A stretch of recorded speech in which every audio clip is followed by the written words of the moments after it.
Mike opened his eyes, and the first thing he saw was an orb of bright light above his head. The light was too bright to be Freddy's, or was it? The next thing Mike noticed was that he was laying on metal. Metal? Not the chair again! Mike put his hands on the cold, flat surface and tried to push himself off of it. That was when he noticed the third thing. His whole body hurt. Why did... He levered up enough to look down at himself. He frowned at what he saw. Mike wasn't in the chair with Freddy's. He was lying on the stainless steel table. His shirt was gone, and his chest was wrapped with a shawl of heavy bandages. Above his chest, Mike could see that his pants legs had been cut off from the lower leg. The leg was wrapped with bandages too. He grit his teeth and sat up. He swung his legs off the mount. Careful, a woman's voice said. No, not just a woman.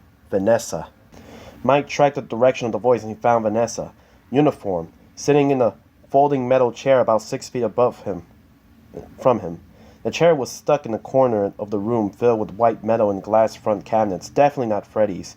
The room's walls were painted stark white, and the floor was a gleaming royal blue. Everything Mike looked at fresh and sanitary. I got the bleeding to stop, but you probably need stitches, Vanessa said. Mike looked at his bandages again. Where are we? Police supply outpost and aid station. I brought you here from Freddy's. You were badly hurt. A memory of the descent open mass flashed through Mike's head. They tried to kill me. Mike looked at Vanessa. He dropped her head, and her eyes got tugged into the pleat of darkness cast from the cabinet next to her. But I'm guessing you already knew that, Mike said. Vanessa said nothing. Mike leaned forward. Max, her brother, and the other man. Did you know about them too? Vanessa lifted her head, and her eyes came out of the shadows. She looked at Mike, and he saw her eyes were filled with tears. You did know, Mike said. He really hoped that she didn't. It's complicated, Vanessa said. Complicated? You mean more complicated than a bunch of possessed robots murdering innocent people? Those people trashed Freddy's, Vanessa shouted.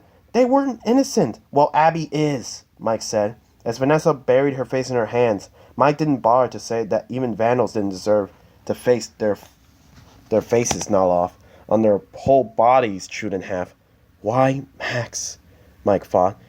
Why has she been a part of that? She shook his head. It didn't matter. Abby was the only thing that mattered.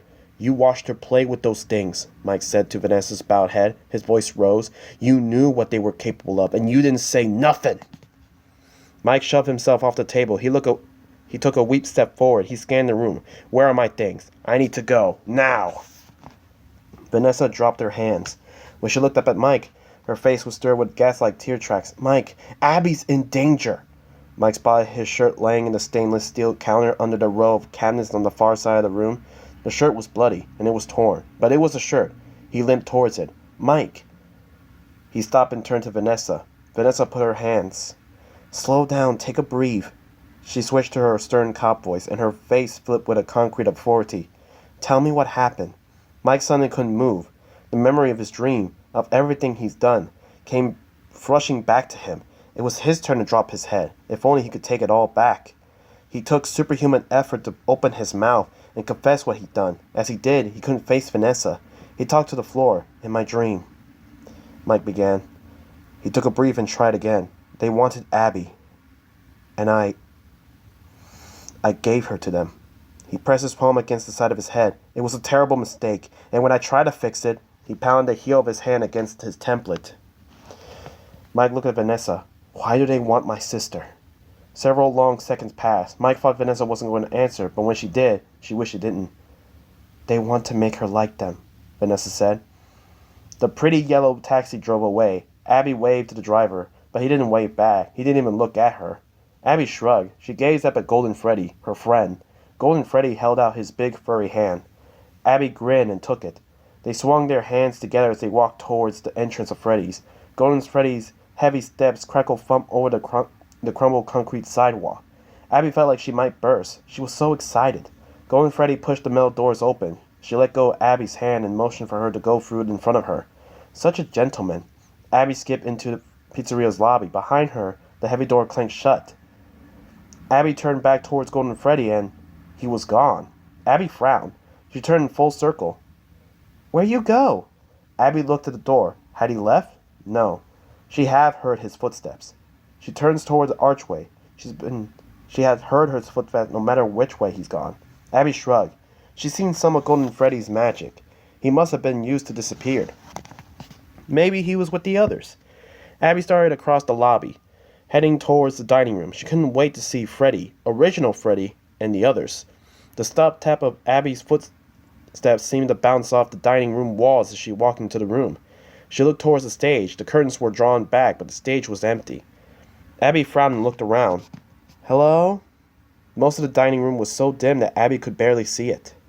Instead of the usual half-and-half Lord's bulbs that light the room, just one single floodlight came to the stage. It stretched out like a flat, yellow, ghostly finger, which pointed across the room to the wall of the children's drawings. Freddy? Abby called. Chica? Anyone? Abby's calls circled around the room and returned to her. No one answered them. Looking at the light finger, Abby gazed towards the end of it. Why is it pointing to the drawing? Curious, Abby walked over to the wall. She looked up. Abby had noticed the drawings before. It was impossible to miss them. The curled, brightly papers covered nearly one whole wall of the dining room, and the air currents in the room were always flickering the drawings, which made them crackle.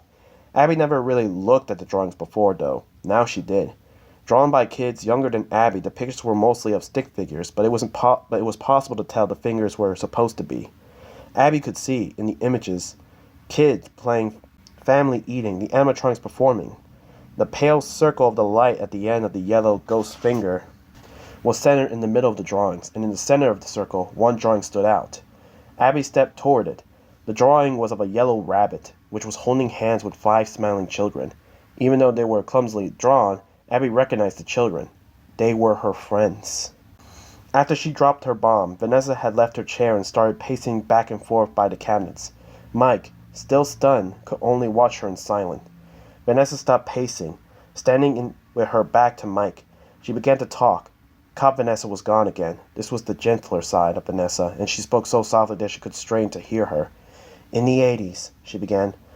When those children went missing, the police searched Freddy's from top to bottom. Every square inch was accounted for, but they never found them. Something about Vanessa's voice or her words turned Mike's shame on its head. Anger swelled up in the bandaged chest. He clamped his teeth together and clenched his fists. The man who took them, Vanessa went on, he's a very bad man. A cruel man.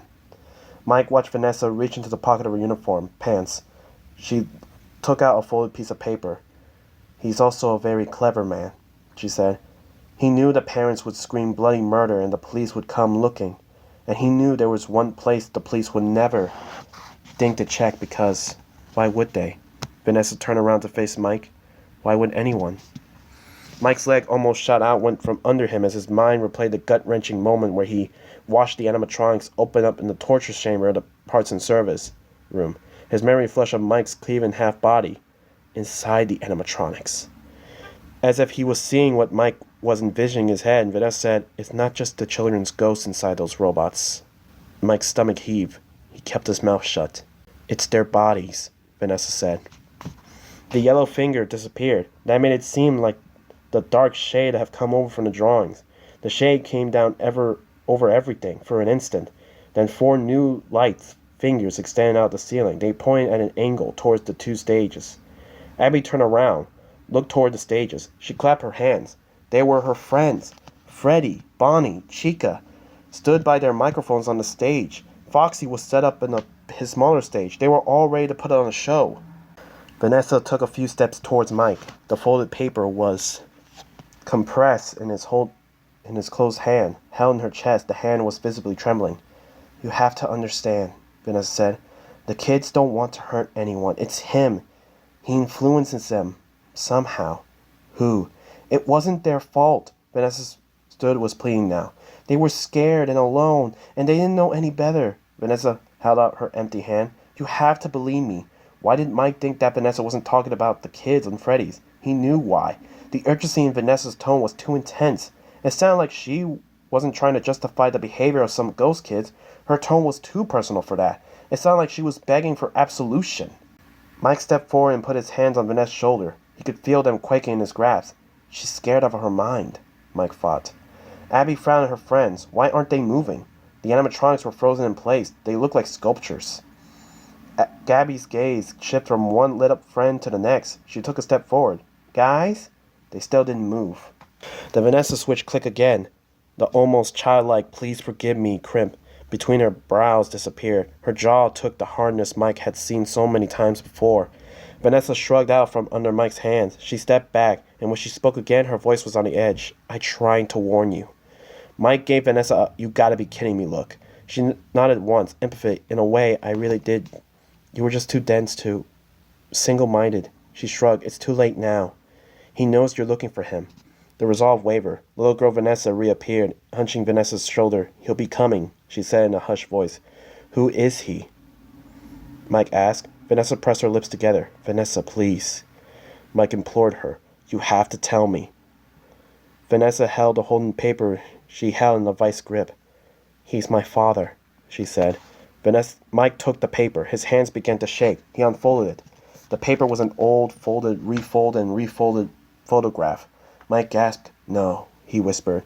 He stared so hard at the photograph that his eyes started to hurt, and the photograph began to blur. But it didn't matter. He'd seen it. He never unseen it. In the photo, the little girl with the streaked blonde hair stood in front of the bright and shiny Freddy Fazbear's Pizzeria. A streaming yellow grand opening banner fluttered from the eaves of the building. Beneath the banner, all 4 animatronics were crunched down on one knee, surrounded the little girl like they were one big happy family. The girl grinned from ear to ear, and in her hand she held Garrett's orange toy airplane. He dropped the photo. He took a step back as if the photo was a firebomb that would incinerate him. Mike shifted his gaze to Vanessa. He had to clear his throat twice before he could get his vocal cords to work. When he could finally speak, his words sounded like they were rattling over a grinding road. "You knew." Vanessa held out a hand. "Mike, my brother, this whole time, you knew." Vanessa shook her head. "Not about Garrett. No, at least, not when I met you. But the others." Vanessa looked down. "I'm sorry, Mike. I'm so..." The photograph hasn't turned from a firestorm, but Mike's emotions did. All the shame, the confusion, the shook, all were fused together. They exploded into a ball of pure rage. Mike lunged forward and grabbed Vanessa from her uniform collar. "Tell me how to stop them," he growled. "Tell me how to save my sister." If ever Mike expected to see Cop's side of Vanessa, it was now. But she didn't react with power. She shrank inward like a victim. Her eyes were so wide that they almost filled her face.